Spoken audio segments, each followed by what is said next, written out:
Bapa yang di surga, kami mengucap syukur melalui pujian ini ya Tuhan, kami diingatkan kembali bahwa sungguh kasih-Mu kekal dan sempurna bagi kami. Dan itu juga yang mendorong kami untuk boleh kami datang kepada Tuhan. Kasih-Mu yang kekal dan sempurna itu yang telah dinyatakan kepada kami. Tidak ada hal yang lain ya Tuhan yang memotivasi kami selain kasih-Mu yang besar itu. Berkati seluruh jemaat-Mu yang hadir saat ini ya Tuhan, maupun juga jemaat Tuhan yang mendengar secara online nantinya. Tuhan jamah hati kami, kuatkan dan teguhkanlah iman kami, supaya boleh kami semakin hari semakin setia kepada Tuhan, semakin taat dan mau mengenal Engkau lebih dalam lagi secara pribadi kami. Terima kasih Tuhan.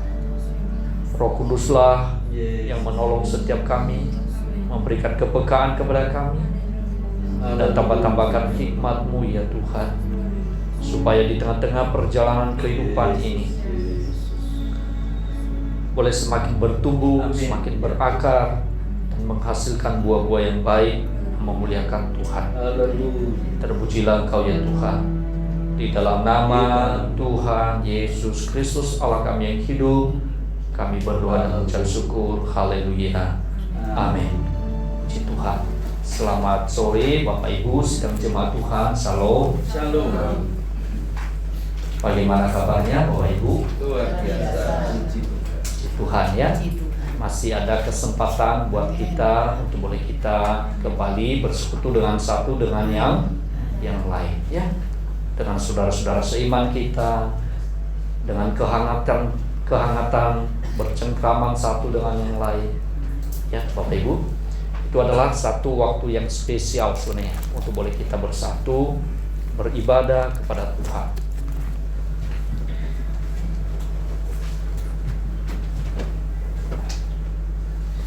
Nah Bapak Ibu dan saudara-saudara sekalian, pada sore hari ini mari kita akan membuka Alkitab kita di dalam Mazmur pasal yang pertama, ayat yang pertama sampai ayatnya yang ke-6. Mazmur pasal yang pertama, ayat yang pertama sampai ayatnya yang ke-6. Sudah semua dibuka? Baik melalui Alkitab digital atau aplikasinya Alkitab melalui handphone kita, maupun juga Alkitab cetakan LAI atau Lembaga Alkitab Indonesia. Jadi buka Bapak Ibu. Jikalau sudah semua, kita baca bersama-sama ya Bapak Ibu. Sama-sama, tapi jangan saling mendahului ya. Pelan-pelan aja sambil merenungkan tentang kebenaran firman Tuhan ini. Saya hitung sampai 3, 1, 2, 3. Berbahagialah orang yang tidak berjalan menurut nasihat orang fasik, yang tidak berdiri di jalan orang berdosa, dan yang tidak duduk di dalam kumpulan pencemooh. Tetapi yang kesukaannya ialah Taurat Tuhan, dan yang merenungkan Taurat itu siang dan malam. Ia seperti pohon yang ditanam di tepi aliran air, yang menghasilkan buahnya pada musimnya, dan yang tidak layu daunnya. Apa saja yang diperbuatnya berhasil. Bukan demikian orang fasik. Mereka seperti sekam yang ditiupkan angin. Sebab itu orang fasik tidak akan tahan dalam penghakiman.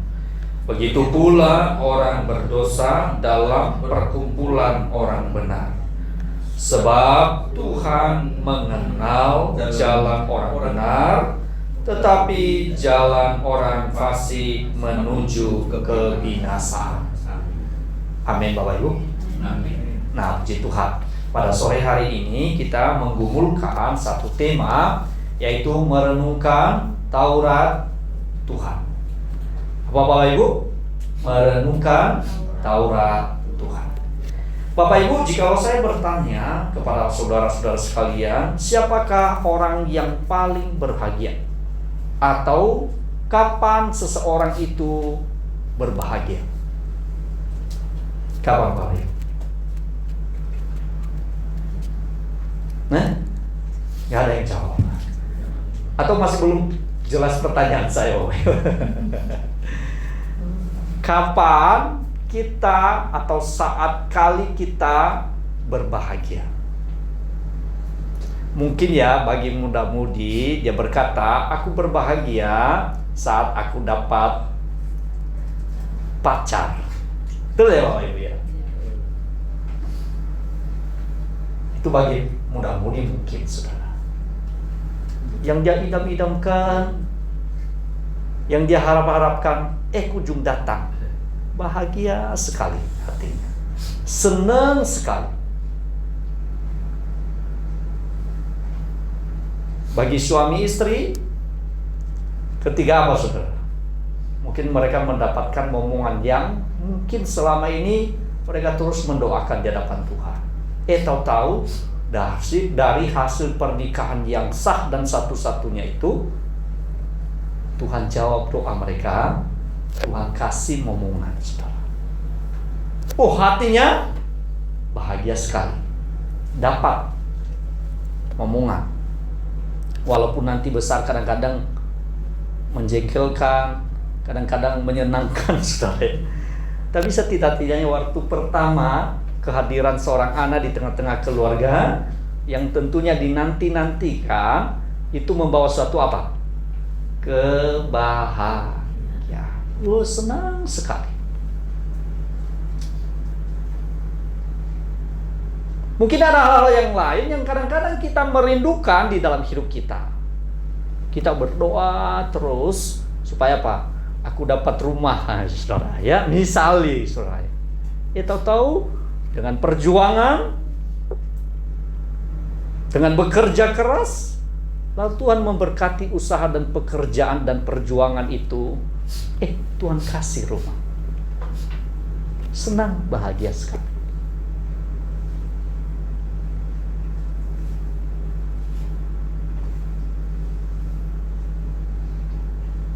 Mungkin sebentar lagi hujan, saudara. Tahu-tahu kita bergumul selama ini untuk kendaraan misalnya, saudara. Contoh. Tahu-tahu dengan hasil usaha dan pekerjaan yang kita kelola dan kerjakan, lalu Tuhan apa? Ono hasilnya, saudara. Akhirnya apa? Kita beli mobil misalnya, saudara. Betul enggak, Bapak Ibu? Dapat itu, saudara, kendaraan entah roda 2 atau roda 4, saudara. Bahagia. Semuanya ini tidak salah, Bapak Ibu ya. Tidak salah. Tetapi saudara, pandangan ini tidak berhenti dari situ. Rupanya Alkitab itu, saudara, memberikan satu pelajaran kepada kita yang sangat indah sekali. Ya, manusia ketika diberikan itu entah anak tadi yang baik, bahkan mungkin mereka anak-anak yang mereka besarkan itu sukses, itu juga bahagia hati mereka. Dapat ini dan itu, bahkan segala macamnya Tuhan kasih, itu bahagia hati kita. Tetapi kebahagiaan yang bersumber dari hal-hal lahiriah itu akan apa? Terbatas adanya. Betul ya Bapak Ibu ya? Betul enggak? Tetapi Alkitab mengajarkan kepada kita ada sesuatu kebahagiaan yang tidak terbatas itu. Ada satu kebahagiaan yang sumbernya itu tidak pernah berhenti. Maka di dalam bagian ini, saudaraku yang dikasihi Tuhan, pemazmur itu mengawali satu kalimat di dalam pasal ini. Dia berkata, berbahagialah orang yang tidak berjalan menurut apa? Nasihat orang fasik. Berbahagialah orang yang tidak berjalan menurut nasihat orang fasik.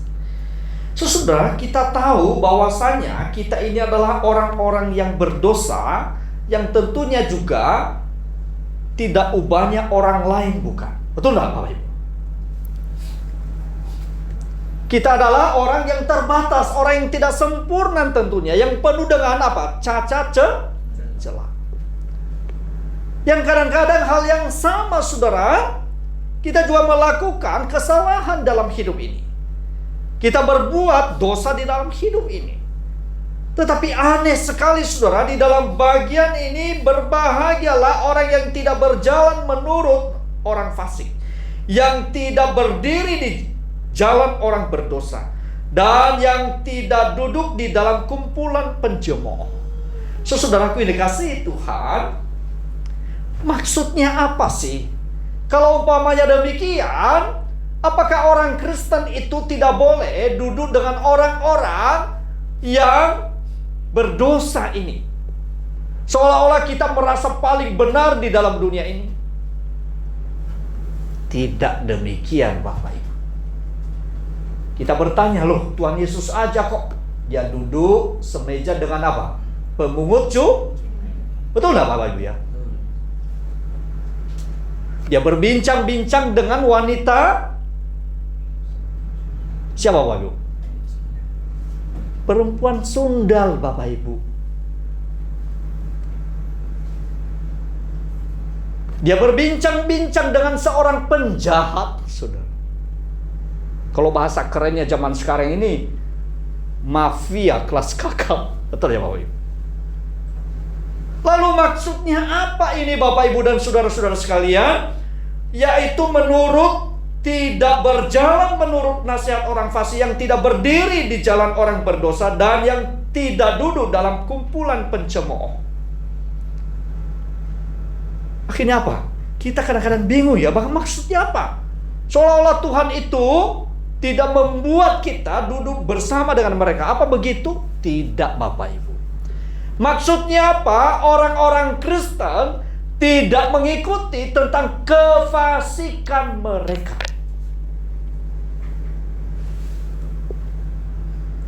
Boleh enggak kita duduk dengan orang-orang yang berdosa tadi?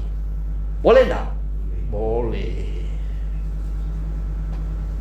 Tetapi yang Tuhan Allah tidak sukai dari orang-orang yang telah mengalami kasih Allah dalam hidup mereka, yaitu mengikuti jalan kefasikan mereka.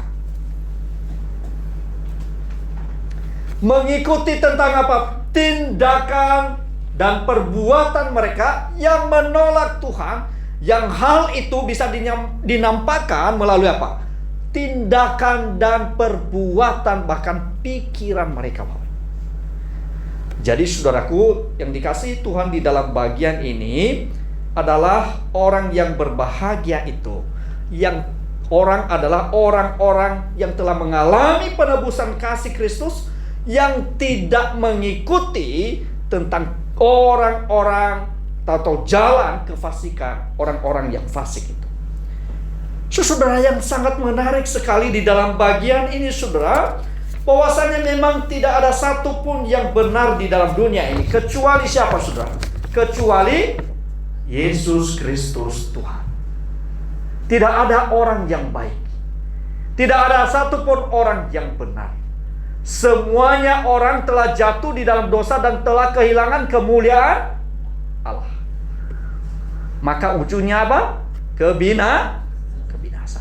Tetapi puji syukur kepada Tuhan, kita ini adalah orang-orang yang telah mengalami kasih Allah, dilahir barukan oleh kuasa Roh Kudus, sehingga boleh kita percaya kepada Kristus, sehingga kita yang ada di dalam Kristus itu dianggap benar atau mengalami pembenaran.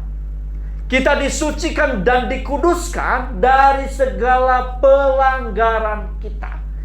Itu sebabnya Bapak, Ibu, dan saudara-saudaraku yang dikasihi Tuhan, seharusnya orang-orang percaya mereka menaruh iman kepada Allah, sehingga mereka dijauhkan. Tidak hanya saja dijauhkan, tetapi mereka menjauhkan diri dari cara-cara jalan orang fasik. Mereka tidak mengikuti kehidupan orang fasik itu. Tapi mereka membiarkan diri mereka dituntun oleh Tuhan.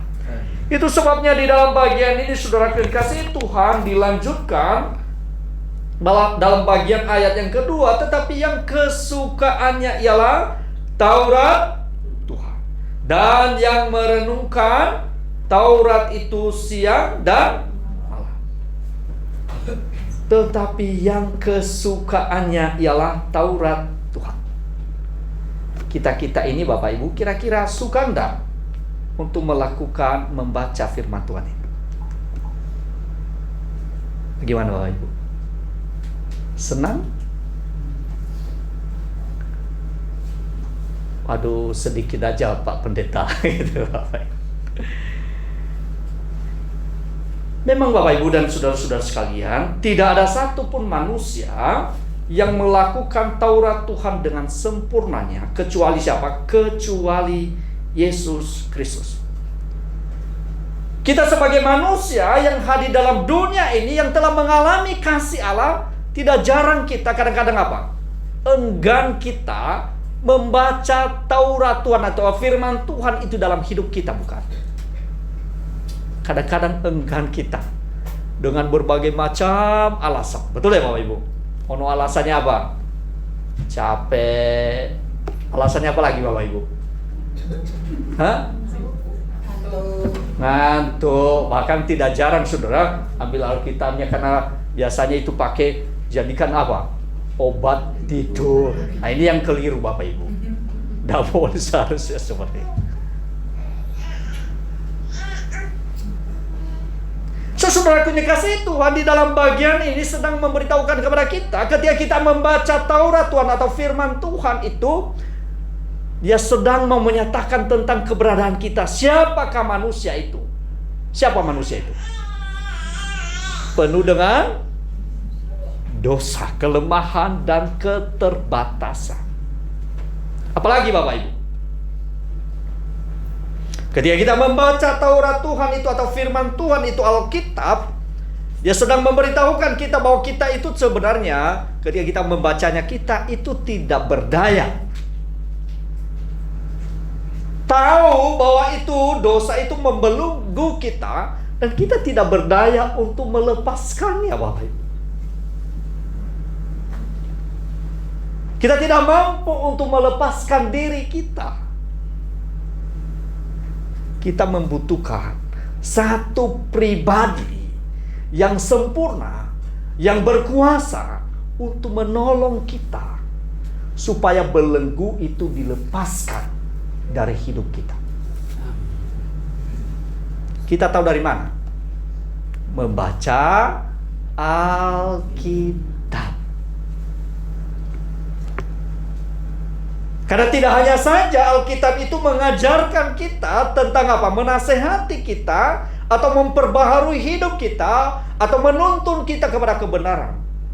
Tetapi sekaligus juga mengubah hidup kita.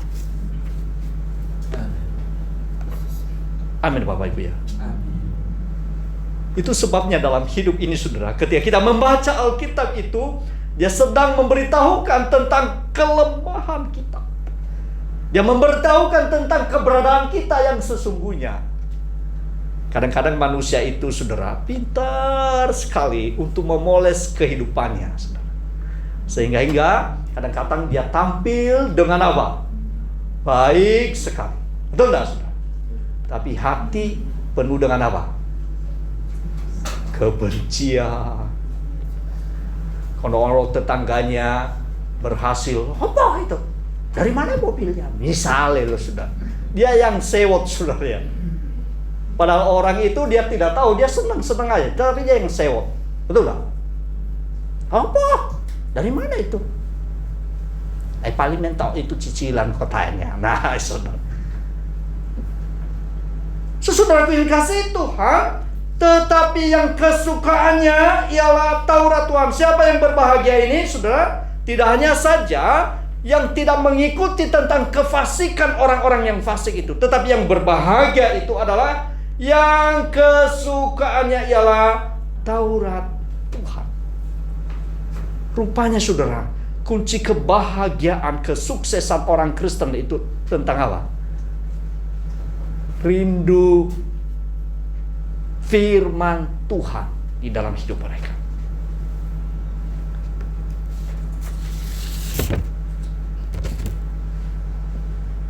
Saudaraku dikasihi Tuhan, di dalam bagian ini sangat menekankan kepada kita sebagai anak-anak Tuhan yang berjalan menurut firman Tuhan, ataukah kita berjalan menurut orang fasik? Orang yang berjalan biasanya apa? Menuruti segala nasihat-nasihat, saudara. Dia terus berjalan. Tetapi hal ini, saudara, sebagai anak-anak Tuhan dikatakan tadi, hanya berjalan menurut Taurat Tuhan. Saudaraku yang dikasihi Tuhan, pemazmur itu di dalam bagian ini, saudara, sangat indah sekali. Taurat Tuhan itu, saudara, digambarkan bagi setiap kita, yaitu tidak hanya sekedar hukum yang membelenggu, Bapak Ibu, atau aturan-aturan yang kaku. Tidak demikian, saudara. Justru hukum-hukum atau hukum-hukum Tuhan itu, atau hukum Taurat itu sebenarnya yang memberikan penghidupan atau kehidupan. Jadi kekristenan itu, saudara, menjanjikan kebahagiaan yang sejati. Kita jangan pernah tertipu lalu jadi terbalik, seakan-akan dunia ini yang lebih menjanjikan hidup bahagia. Sementara kekristenan banyak, seolah-olah, saudara, banyak penderitaan, pergumulan yang tidak pernah selesai. Karena memang Alkitab mengajarkan kepada kita bahwa kita percaya bahwa orang yang benar berjalan di dalam jalan Tuhan, dia disebut Tuhan berbahagia. Dari mana saya tahu hal itu? Kalau tadi, saudara, dikatakan, tetapi yang kesukaannya ialah Taurat Tuhan, dan yang merenungkan Taurat itu siang dan malam. Artinya apa? Terus menerus. Tidak hanya saat ini, tidak hanya detik ini, tetapi terus menerus sampai apa? Sampai kita berjumpa dengan Tuhan. Nah, orang yang demikian, Bapak, Ibu, dan saudara-saudara sekalian, orang yang kesukaannya Taurat Tuhan dan yang merenungkan Taurat itu siang dan malam, yang terus menerus tidak pernah berhentinya, bukan berarti kita tidak boleh bekerja, Bapak Ibu. Bukan itu maksudnya. Tapi apa? Di dalam hidup kita itu, saudara, selalu ada relasi dengan Tuhan.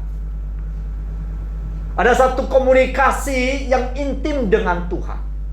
Ada satu hubungan yang dekat dengan Tuhan, Bapak Ibu.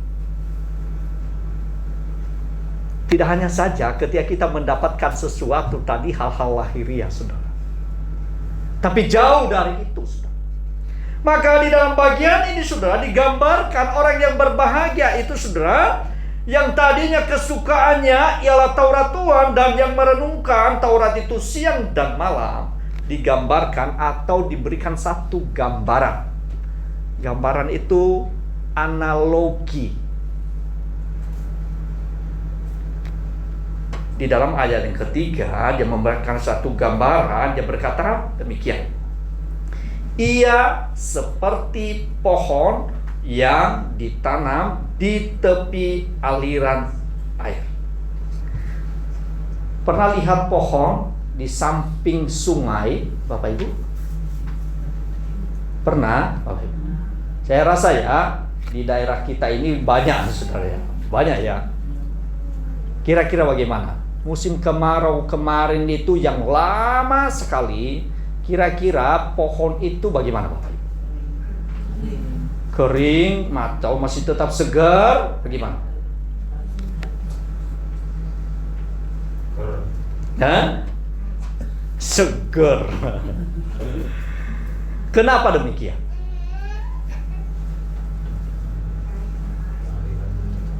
Ono dia dekat dengan air, betul ya, Pak? Akarnya itu misalnya ini loh, got, ono aliran air, lalu ono pohon di sini, dekat sekali. Nah, biasanya pohon yang di pinggir kali itu, saudara, akar-akarnya itu kan dekat air, dan dia menyerap semua apa, sari-sarinya yang di dalam itu sambil apa, ono air.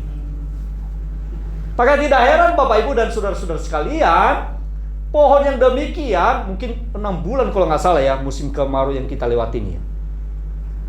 Lebih ya, kurang lebih ya.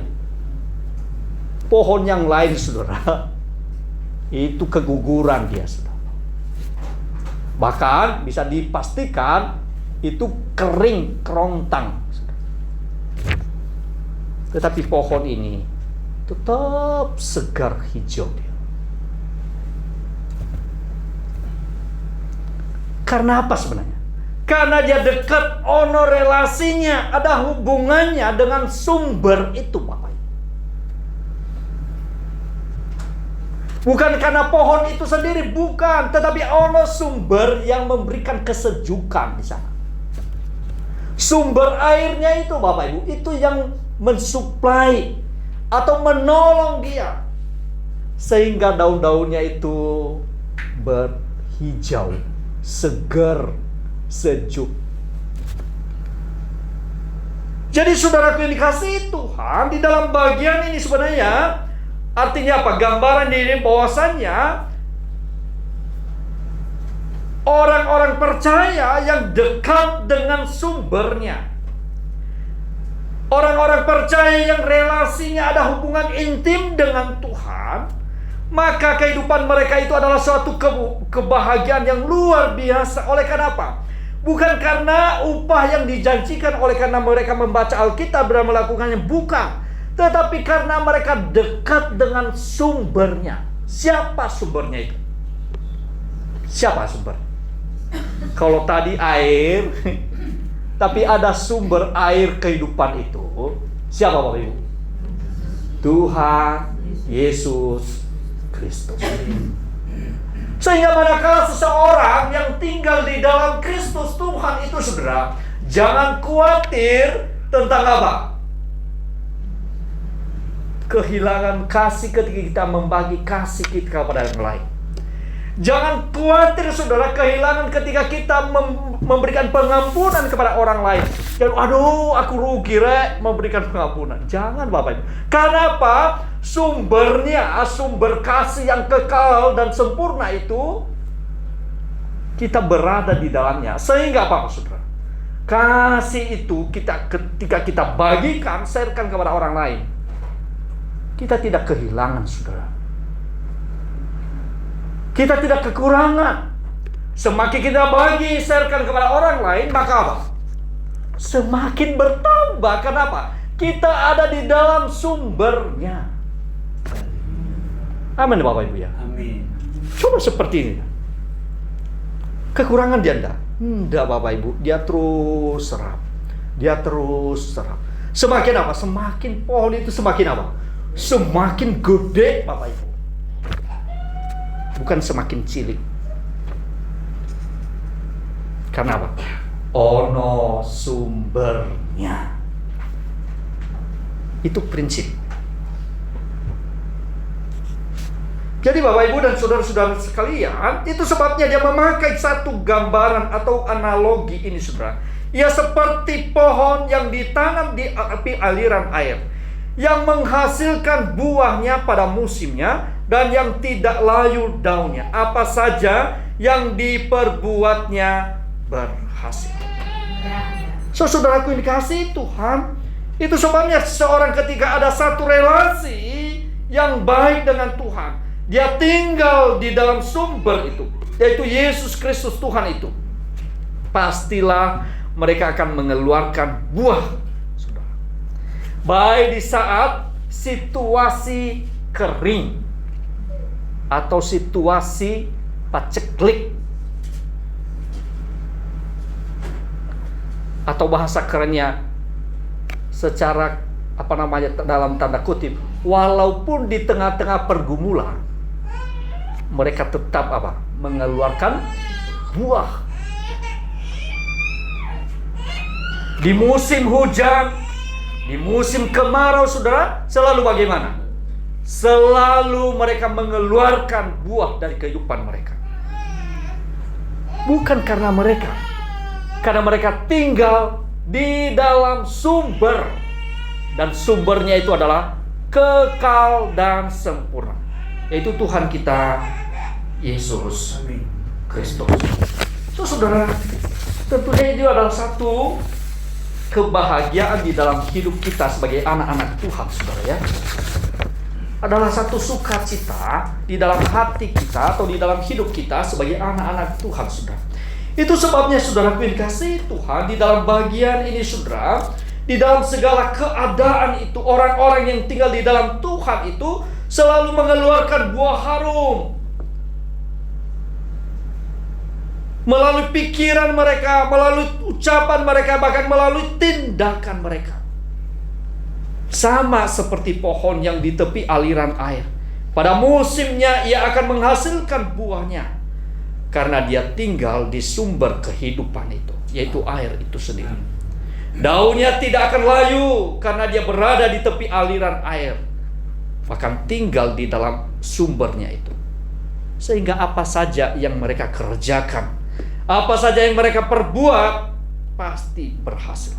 Apa saja yang diperbuatnya berhasil. Itu kata Alkitab. Saudara, berhasil jangan-jangan diidentikan tentang apa? Biasanya selama ini kita berhasil itu menurut pandangan kita apa berhasil? Nah, sukses itu menurut kita selama ini bagaimana, Pak? Banyak. Apa? Ini orang bilang apa? Berhasil. Apalagi Bapak Ibu? Itu salah enggak? Enggak salah, Bapak Ibu. Biasanya kalau umpamanya keluarganya baik semua, lalu kita berkata apa? Wah, berhasil keluarganya. Apalagi mereka bangun rumah misalnya. Berhasil, Rek. Anak-anaknya sukses mungkin dalam studi mereka, dalam pekerjaan mereka. Lalu kita berkata apa? Salah itu semua enggak, Bapak Ibu? Salah enggak? Enggak salah. Tetapi kalau umpamanya kita hanya mengukur keberhasilan seperti itu, apa bedanya dengan dunia? Betul Bapak Ibu? Apa bedanya? Gak ada bedanya dong. Gak ada yang spesial. Tetapi keberhasilan orang Kristen itu tidak hanya saja diukur dengan itu, saudara. Karena apa? Dunia ini pun juga mereka mendapatkan itu, saudara. Apa yang tidak bisa dilakukan oleh dunia itu? Ketika mereka apa? Melakukan kebenaran.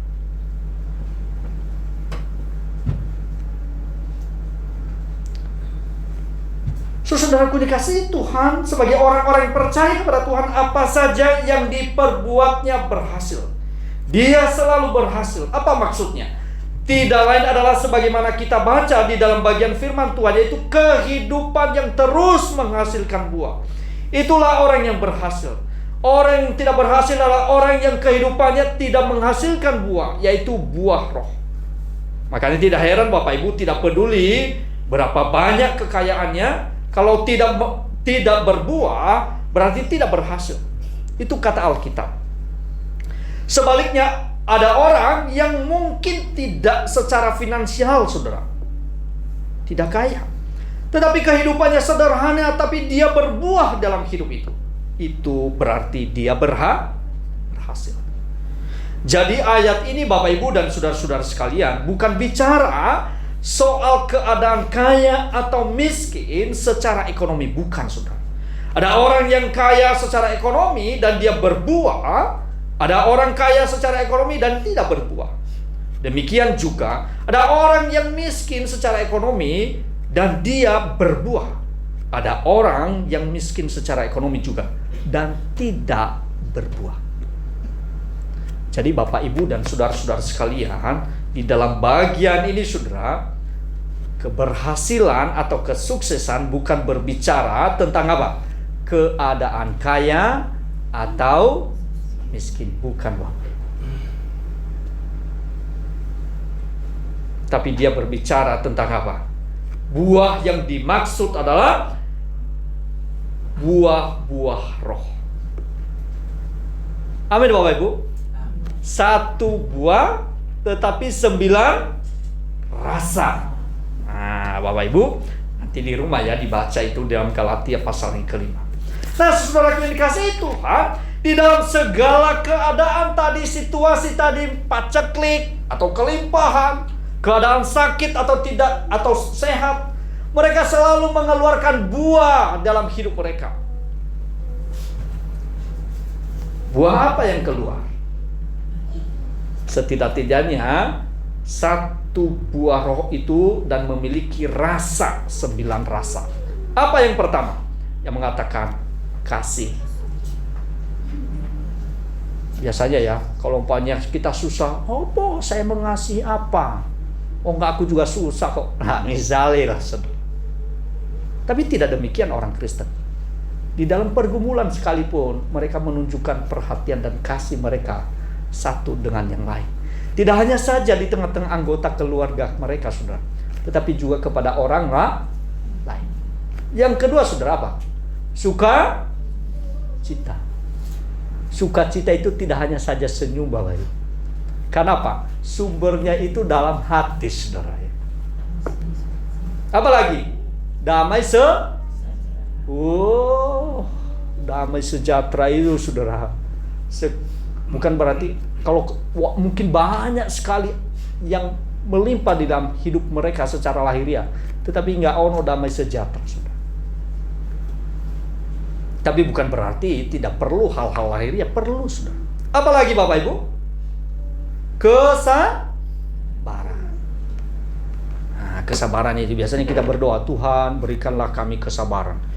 Tahu-tahu Tuhan kirim seorang yang menjengkelkan, saudara.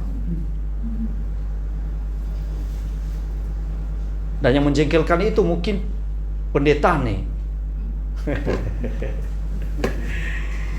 Dari rumah dia berdoa, Tuhan berikanlah kami kesabaran. Ketemu sama pendetone misalnya, saudara. Ngamuk sama anggota jemaat. Tadi dia berdoa apa? Berikanlah kami Ya, bagaimana kita mengetahui supaya kita ini sabar dan tidak sabar? Melalui apa? Tuhan kirim orang yang menjengkelkan, betul enggak? Dan yang menjengkelkan itu mungkin salah satu diantaranya pendeta. Setelah dia ngamuk juga dia. Berarti baru dia tahu bahwa dia belum sabar. Doanya apa? Minta dari rubah, berikan kami Tuhan kirim orang-orang yang sedang melatih iman kita, kesabaran kita, tetapi kita tidak siap. Kita berdoa, Tuhan berikanlah kami kekuatan. Betul ya Bapak Ibu? Sering sekali. Tuhan berikanlah kami kekuatan untuk menjalani hidup ini. Tuhan kasih sedikit kita ngamuk-ngamuk sama Tuhan. Kita yang berdoa sendiri, kita memohon kekuatan sama Tuhan, kita juga yang ngamuk-ngamuk sama Dia. Oh, kamu minta kekuatan ya? Oh ya, saya tahu kamu itu sedang minta kekuatan. Saya kirim sesuatu hal yang mungkin kamu tidak sukai. Kan minta kekuatan. Supaya kamu mengetahui tentang kekuatan, tak kirim sesuatu hal dalam hidup. Tahu-tahu kita, waduh Tuhan, mengapa kamu kirim yang demikian dalam hidup? Loh, Tuhan bilang, kamu itu loh, kamu minta supaya diberikan kekuatan.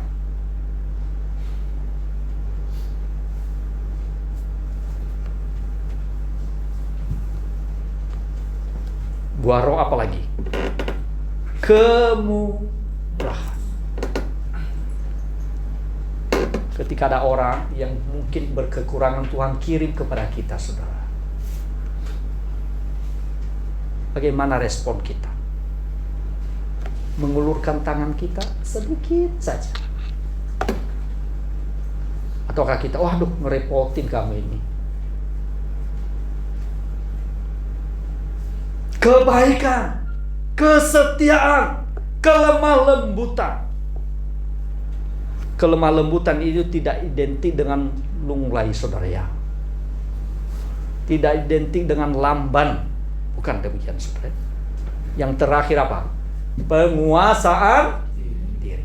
Nanti Bapak Ibu bisa baca itu Galatia pasal yang ke-5 ayat 22 sampai ayat 23. Jadi saudara, orang yang seperti pohon ditanam di tepi aliran air itu, sumber air hidup itu, dia tinggal di dalam Kristus dan hidupnya adalah hidup dalam kepenuhan Roh Kudus. Dia akan mengeluarkan buah-buah roh itu di dalam segala keadaan. Saudara dan saya yang tinggal di dalam Kristus sebetulnya tidak perlu diperintahkan harus berbuah. Itu bukan sesuatu yang merupakan hasil dari perintah, melainkan apa? Sesuatu yang pasti terjadi. Oleh karena apa? Karena kita berada di dalamnya.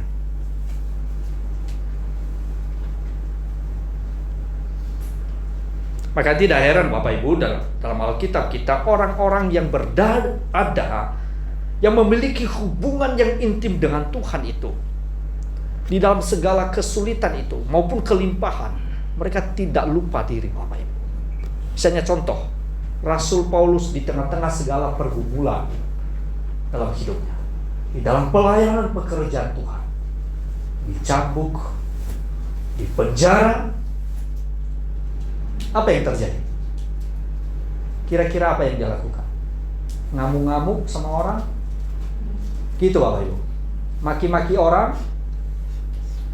Ketika dia dihina, dikucilkan saudara, apa yang dia lakukan? Buat apa yang mengikut Tuhan? Seolah-olah membuat apa? Membuat kesulitan dalam hidup. Tetapi Paulus tidak melakukan demikian. Tidak hanya saja saat aman, nyaman dalam hidup ini, tetapi di tengah-tengah pergumulan sekalipun, mereka tetap apa? Tetap berdiri teguh di dalam iman dan pengharapan mereka kepada Tuhan. Sedikit pun tidak menjadi pudar kasih mereka kepada Tuhan di tengah-tengah setiap tantangan dan pergumulan kehidupan ini. Rasul Paulus memohon kepada Tuhan di tengah-tengah pergumulan yang sedang dialami 3 kali supaya duri dalam daging itu supaya apa? Tuhan apa? Cabut. Tapi Tuhan jawab, cukup kasih karuniaku. Hebat ya Bapak Ibu. Apa ketika Tuhan meminta kepada Tuhan lalu tidak dicabut duri dalam dagingnya itu? Aduh Tuhan, kenapa ya? Enggak. Justru dia jalani hari itu, dan kasih karunia itulah yang menguatkan dia, menopang hidupnya, sehingga mereka mampu menjalani pelayanan itu tanpa kasih mereka menjadi pudar kepada Tuhan. Seharusnya demikian kita sebagai anak-anak Tuhan. Maka di dalam bagian ini Bapak Ibu dan saudara-saudara sekalian, maka dilanjutkan di dalam ayat yang keempat, yang mengatakan, bukan demikian orang fasik. Mereka seperti sekam yang ditiupkan angin. Beda ya, kalau umpamanya digambarkan orang yang berbahagia tadi, atau orang yang percaya kepada Tuhan itu, mereka berbahagia karena mereka tinggal di dalam Kristus itu. Ada satu relasi yang intim dengan Tuhan, dekat dengan Tuhan, dan itu membuat mereka berbahagia. Kenapa? Ketika mereka merenungkan firman Tuhan itu dan melakukannya, mereka belajar untuk mengenal siapa pribadi yang kekal dan sempurna itu, yaitu Tuhan Yesus Kristus. Dan itulah yang terus mengalirkan aliran-aliran air kehidupan itu yang melimpah itu dalam hidup mereka. Tapi yang kedua saudara, dalam ayat yang keempat itu kontras dengan orang yang berbahagia ketika mereka merenungkan dan melakukan Taurat Tuhan itu atau firman Tuhan itu. Yang kedua saudara, katakan di dalam ayat yang keempat, bukan demikian orang fasik. Mereka seperti apa? Sekam. Garis bawahi itu Bapak Ibu ya, kalau pada mungkin kita dalam Alkitab kita bawa buku, garis bawahi itu penting. Bukan demikian orang fasik. Mereka seperti sekam yang ditiupkan angin. Sangat menarik sekali di dalam bagian ini saudara, digambarkan seperti sekam. Di antara kita Bapak Ibu, tahu sekam ya Bapak Ibu? Hah? Tahu ya Bapak Ibu? Hah? Kulitnya beras, betul ya Bapak? Iya ya. Atau setidaknya misalnya ya, biasanya di sawah itu kan misalnya ada apa namanya? Padi. Oke, lah di antara padi itu pun ada apa namanya yang tidak ada bulir padinya di dalam, jadi kosong Bapak Ibu. Apa? Gabah itu. Ya, pernah lihat Bapak Ibu? Di sawah-sawah di sini ada kok. Hah? Nah, jadi saudara, mungkin bagi anak-anak muda zaman sekarang ini tidak terlalu familiar ya Bapak Ibu ya. Betul ya Bapak Ibu?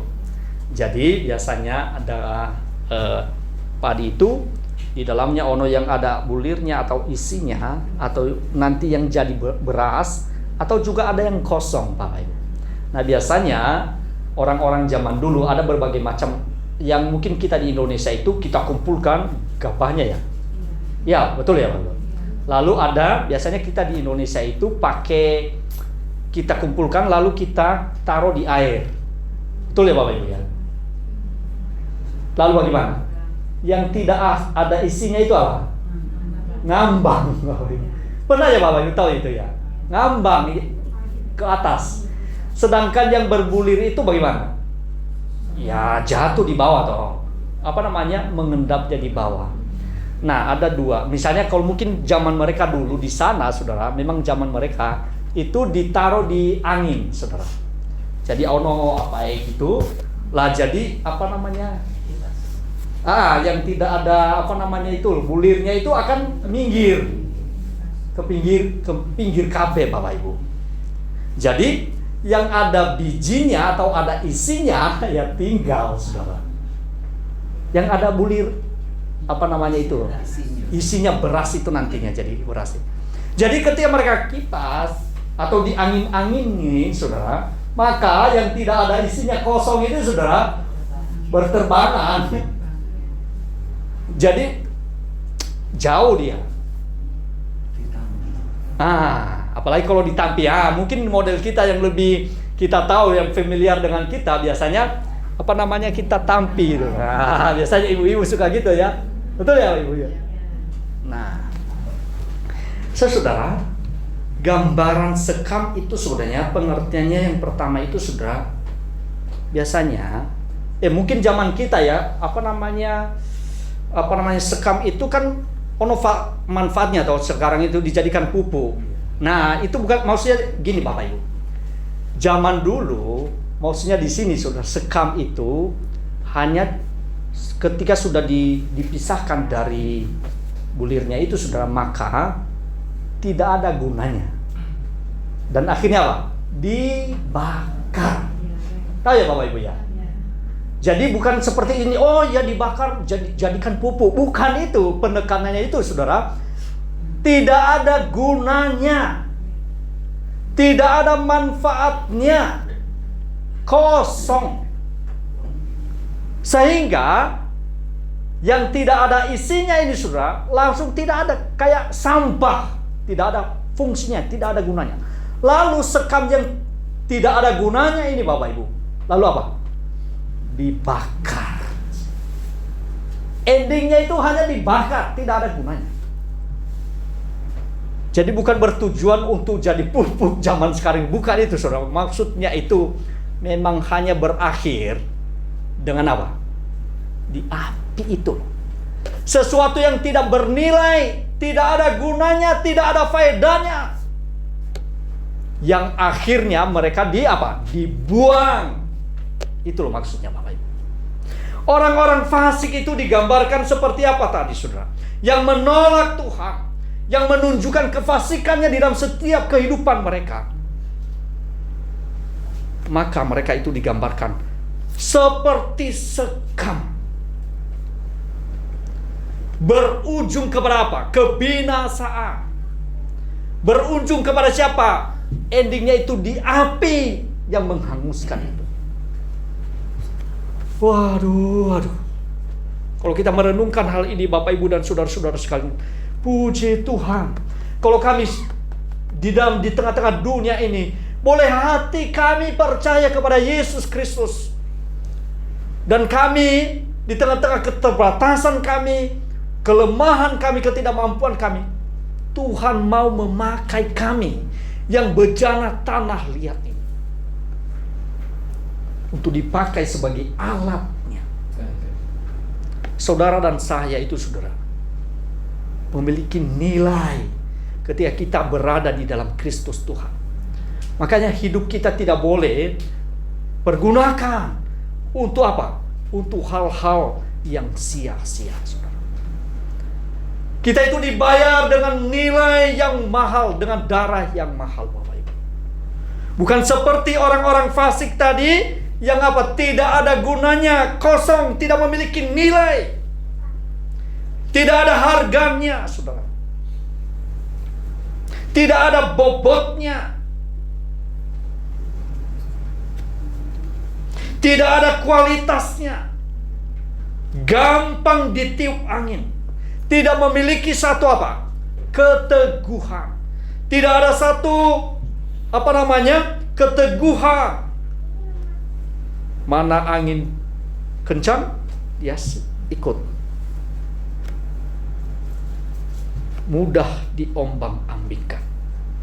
Maka gambaran ini, saudara, sekam ini, saudara, memberitahukan kepada kita, saudara, maka orang fasik demikian. Maka tidak heran, saudara, di dalam bagian ini dia lanjutkan, bukan demikian orang fasik, mereka itu seperti sekam yang ditiup angin.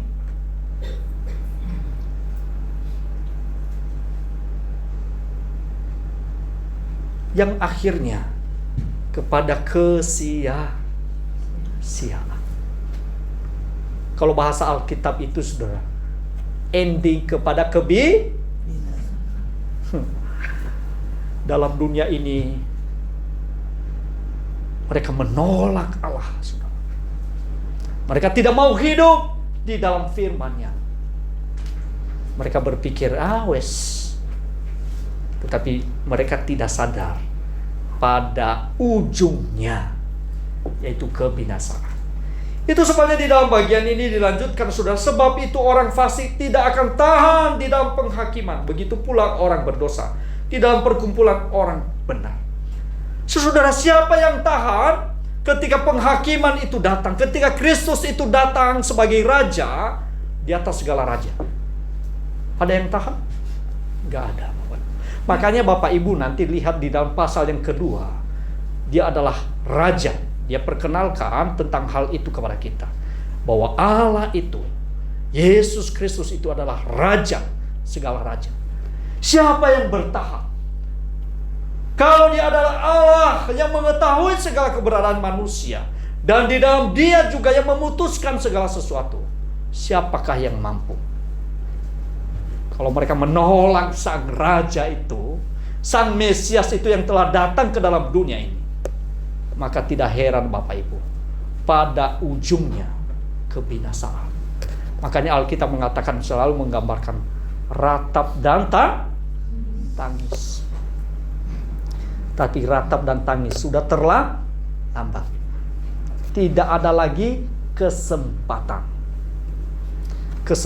untuk bertobat, yaitu di dalam dunia ini, saudara.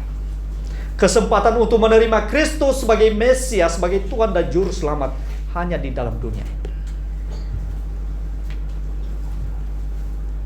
Maka tidak heran Bapak Ibu, di dalam ayat yang kelima tadi, sebab itu orang fasik tidak akan tahan dalam penghakiman, begitu pula orang berdosa dalam perkumpulan orang benar. Sebab Tuhan mengenal jalan orang benar, tetapi jalan orang fasik menuju ke kebinasaan. Sekali lagi ini penting, saudara. Sebab Tuhan mengenal jalan orang benar, tetapi jalan orang fasik menuju kebinasaan. Kenapa ya di dalam bagian ini, saudara, tidak menjawab, Tuhan mengetahui juga jalan orang fasik. Kira-kira Tuhan tahu enggak orang fasik itu jalannya? Tapi kenapa enggak bilang gitu ya, saudara? Tetapi dia bilang hanya di dalam ayat yang ke-6, Sebab Tuhan mengenal jalan orang benar. Apa dia tidak tahu? Orang fasik itu jalan mereka. Tahu. Tapi orang fasik itu apa? Tuhan tahu. Tetapi Tuhan biarkan mereka berjalan sesuai dengan apa? Keinginannya. Dibiarkan oleh Tuhan berjalan sesuai dengan kemauannya. Saya suka mula. Sudah. Seperti orang tua kalau umpamanya sudah muntah kepada anaknya yang mungkin nangkal sekali. Baba Noes karepmu. Bukan berarti dia tidak tahu. Dia tahu jalan orang fasik. Tetapi karena kefasikan mereka, Tuhan biarkan mereka berjalan sesuai dengan keinginan hati mereka, yang ujungnya itu kepada kebinasaan. Tetapi Tuhan mengenal jalan orang benar. Tidak hanya sekedar tahu. Tahu presiden kita sekarang? Tahu. Tapi mengenal enggak? Kenal enggak dengan baik?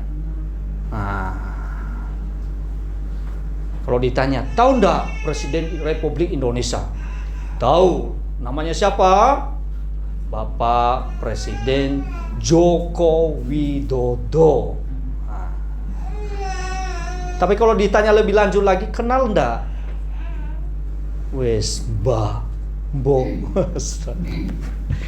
gak kenal. Tapi di sini saudara, sebab Tuhan mengenal jalan orang benar. Siapa orang benar itu? Siapa orang benar? Orang-orang yang telah percaya sehingga mereka dibenarkan.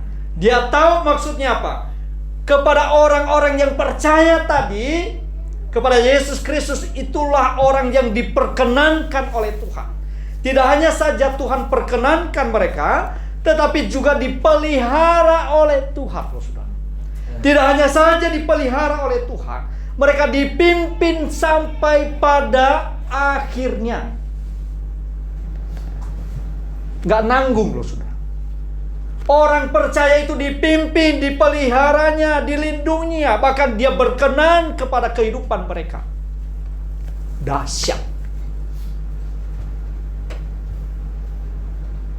Dipimpin kita itu Bapak Ibu, sampai kita bertemu dengan dia.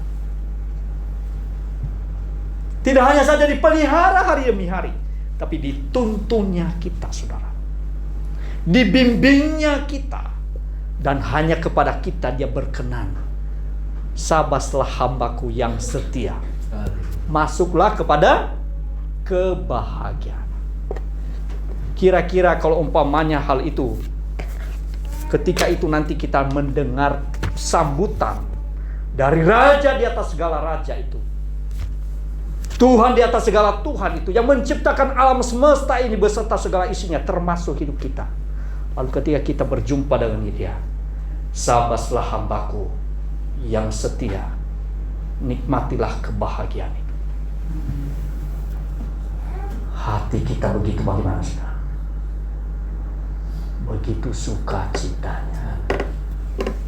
Tidak hanya di dalam dunia ini kita berbahagia, saudara, tapi ketika kita berjumpa dengan dia, kebahagiaan yang sempurna itu akan menjadi bahagian di dalam hidup saya dan saudara-saudara sekalian. Amin Bapak Ibu. Mau merenungkan firman-Nya setiap saat dan melakukannya? Mau Bapak Ibu? Kalau jaminan ini, kabar baik ini diberikan kepada kita, mau enggak kita sia-siakan setiap kesempatan yang ada? Masihkah kita berkata, oh ada hari esok, masih ya besok lah. Tapi Tuhan bilang hari ini, karena hari ini adalah kesempatan. Belum tentu hari esok loh saudara. Masih ada hari ini kesempatan berbagi satu dengan lain. Hari ini kesempatan untuk melayani Tuhan dan juga sesama. Bukan hari esok. Hari ini kita membuka hati kita untuk menerima Kristus, lalu firman-Nya kita simpan di dalam hati kita, lalu kita lakukan di dalam keseharian kita, bukan besok.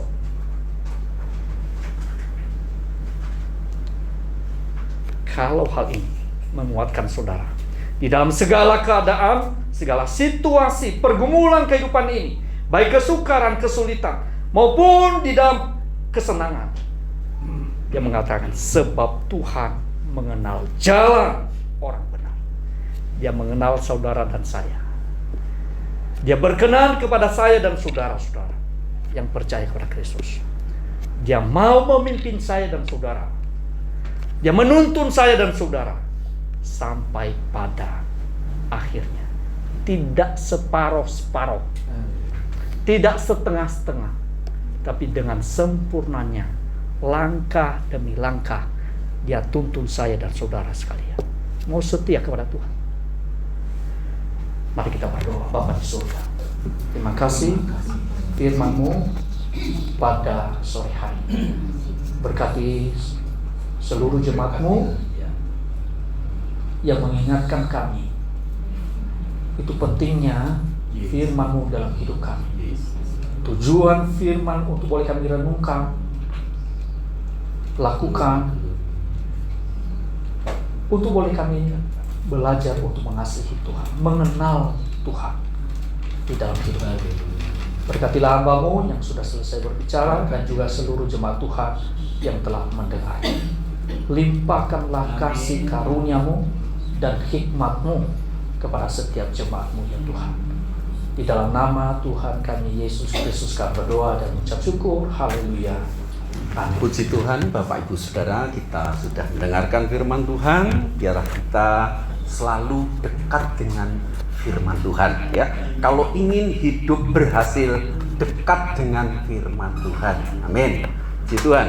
Terima kasih kepada Bapak Pendeta Nugrah Laya yang pada malam sore hari ini boleh berkenan menyampaikan firman Tuhan di tempat ini. Tuhan Yesus Kristus memberkati.